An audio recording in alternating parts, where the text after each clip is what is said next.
What's up, everybody, and welcome to the Gooner channel, a channel 100% dedicated to Arsenal Football Club, who, as we all know, are by far the greatest team the world has ever seen.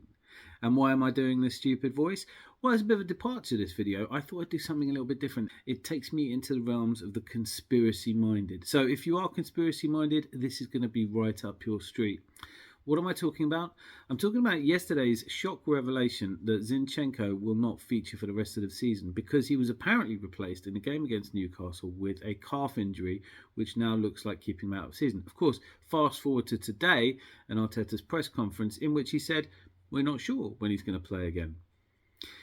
When I heard the news yesterday, the first thing that occurred to me was, I smell a rat. Something isn't quite right here. First and foremost, he was replaced in the Newcastle game, but I think it was fairly obvious to everyone. I put on the Facebook group that I wanted to see him come off in the 65th minute, and Arteta had actually acted quite quickly. Certainly, Zinchenko did not look as solid at the back, and look, he doesn't look as solid at the back as Kieran Tierney does. Of course, he gives you a lot more in his game. But when the news came out yesterday that he might not play for the rest of the season, I accept that I might just be a little bit wary. I think Arteta plays his cards very much more close to his chest, and that leaves us guessing a little bit of what is and what isn't true. He's been wary about coming out and saying Saliba isn't playing for the rest of the season. He's still not saying that, even though it increasingly looks like that's the case. And there have been times this season where Arteta has said things where I'm just not sure he believes them to be true. And this one, although it wasn't actually Arteta that said it, but it was broken by a good source. So it did feel like this was the news. And I thought back to, I think, for all of the highs of Zinchenko's career at Arsenal, there's one massive low point for me. And I may be the only one, and do feel free to disagree with me. But when we're 2-0 down against Southampton and he calls that impromptu huddle, I don't know what he said in it. But whatever he's saying, for me, the problem with that sort of in the middle of the game is that it seems to be about presenting. It seems to be about, what you're portraying to the fans. And real leadership is about selflessness. It's about going around the players, making sure they're all right. I don't think they needed to be called into a huddle to be told, come on, we can do this. It's Southampton. And it just looked really awkward. And there is a point where Odegaard says something to Zinchenko, and I'm quite certain that as the actual captain, and a captain who's done a good job as captain for us, I don't think he wanted that impromptu huddle called. And I think Zinchenko's bought too much into this idea that he's a winner that's come to Arsenal and he's gonna, him and Gabriel Jesus are the only people who've won things at Arsenal and they're gonna drive us forward. And he's really bought into this. He's a leader within the camp. Fine. But since his involvement in Southampton's second goal was largely to not track Theo Walcott's run and to not block the pass through to him from Alcazar, perhaps what he should have been calling an impromptu huddle to say is, I'm really sorry, guys, I kind of switched off at the back. And that's not completely out of the ordinary for Zinchenko. Now, obviously, the first goal against Southampton, there's nothing anyone can do about it. But Kaleta Sarr's header from the corner is another time where Zinchenko is not picking up his man. Now, do I think it's fair to expect Zinchenko to be marking for corners? Probably not. That's something we should look at. But then we get to the Man City game. He had one of his worst performances in the City game. Almost everybody did. I'm not pointing fingers at him. He certainly wasn't at fault for any of the goals in that sense. For the Chelsea game, though, we would have kept a clean sheet, and there was reported that there was a bit of a falling out between Ramsdale, who was on the pitch remonstrating with Zinchenko about the fact that he didn't pick up Madueke, who sort of strolled in and scored past him. That was definitely on Zinchenko. And although, look, we won that game pretty comfortably, it is a terrible Chelsea side. And, that was only the second goal they'd scored in 6 games. So something about that. Now, for the Newcastle game, we obviously didn't concede, so he's not at fault for any of those goals. But the timing of him coming off, he didn't limp off, he didn't look in any trouble, he didn't go down with anything. He came off at about the time that you would expect him to come off. And look, whether you are on the side of Kieran Tierney as a better defender than Zinchenko, I'm not convinced by that.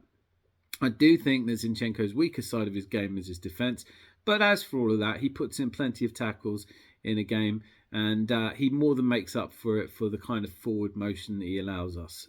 I think Zinchenko has been a big part of why we've done really well this season, and I don't see any long-term problems. But for me, it feels like he has had a bit of a falling out. It feels like, and look, I am aware on some level that I tend to think there's been more fallings out than there have been. I thought that Granit Xhaka was involved in some sort of disagreement with Arteta, and that's why he, there's all these rumours surfacing about he might be sold. It looks like that's nonsense. They are really strong, but Thomas Partey has actually been dropped, and I think that was the right move. I don't think that if there had been a disagreement, let's say Odegaard really doesn't appreciate Zinchenko and put him back in his place. And one of the things we know about Arteta, very much like Pep Guardiola, is he doesn't like players who are moody or remonstrate or telling people off. And I think that any sensible person would have said to Zinchenko, look, why don't you just focus on doing your defensive work and everyone will focus on their jobs. And if anyone needs to have a quiet word with anyone, that's what we've got captains on the pitch for. We do have several of those. And there's nothing wrong with being one of those at the back, but make sure your house is in order first. So when the news came out, and as I said, it has been debunked to some degree, we're not sure, but we may not see him again. And Kieran Tierney has been one of the divisive issues of this season. Why he's not getting more game time, lots of people will tell you he's a far better left back than Zinchenko. As I've said, I'm not entirely sure, but certainly when he came on against Newcastle, we looked a lot more solid. We looked more dependable, and we had a left back who was in left back positions. So if there is an argument that teams have learnt to play against us by pumping the ball down that side, maybe this is a good chance to give Kieran Tierney some minutes so he can prove himself. And of course, with the apparent almost done deal of Tierney leaving this summer, and perhaps we do need the money for his transfer, we should get a good fee, 30 to 40 million from him. Maybe nothing that happens between now and the end of the season will keep Kieran Tierney. But this is largely, apparently, if you believe that the rumours that he's leaving, it is being driven by Kieran Tierney. It's not been driven by Arsenal Football Club. There's no evidence that they want anything to do with him leaving. Speculation about João Cancelo, I did a video on yesterday. I'd love to see João Cancelo come to the club, but he's left and right footed. He can play on either side. He's spent most of the last couple of years as a left-sided full-back, but he's certainly not outside of the realms of him coming in to replace someone on the right or left. So competition for places is important. Zinchenko might be getting a slap on the wrist for overstepping his mark and losing some of his focus defensively. We have a big game coming up against Brighton, and I, for one, I'm not particularly bothered that Zinchenko's not playing in that. I think we are up against a really good midfield. I'll do a video about the upcoming game, but let me know what you think about this, because this idea that he's injured, not injured, out for the rest of the season, is there something going on behind the scenes? Has Zinchenko thrown toys out of the pram? Has he had a falling out with Arteta? Possibly Odegaard? Perhaps everyone else in the team who kind of got really fed up with the whole huddle as much as I did. I hope I don't see another one of those impromptu huddles on a pitch when we're 2-0 down. It seems to me like if you need someone like Zinchenko to come in and go, hey guys, we're 2-0 down, fix up, he probably shouldn't be wearing an Arsenal shirt in the first place. He's new to the club. He might be trying a little bit too hard. And I hope on some level that I'm wrong, but I'm not sure I am. Anyway, that's just my views on this latest Zinchenko issue. Let me know in the comments if you agree or disagree, and your own theories are more than welcome. I look forward to hearing them. And if you haven't yet, listen, click subscribe. It makes a world of difference. And if you like this video and you press like, then YouTube will tell other people that you liked it. Other people do tend to watch what you like, so it'll make my life a lot easier in getting these videos out there. Until I see you again, be conspiracy minded.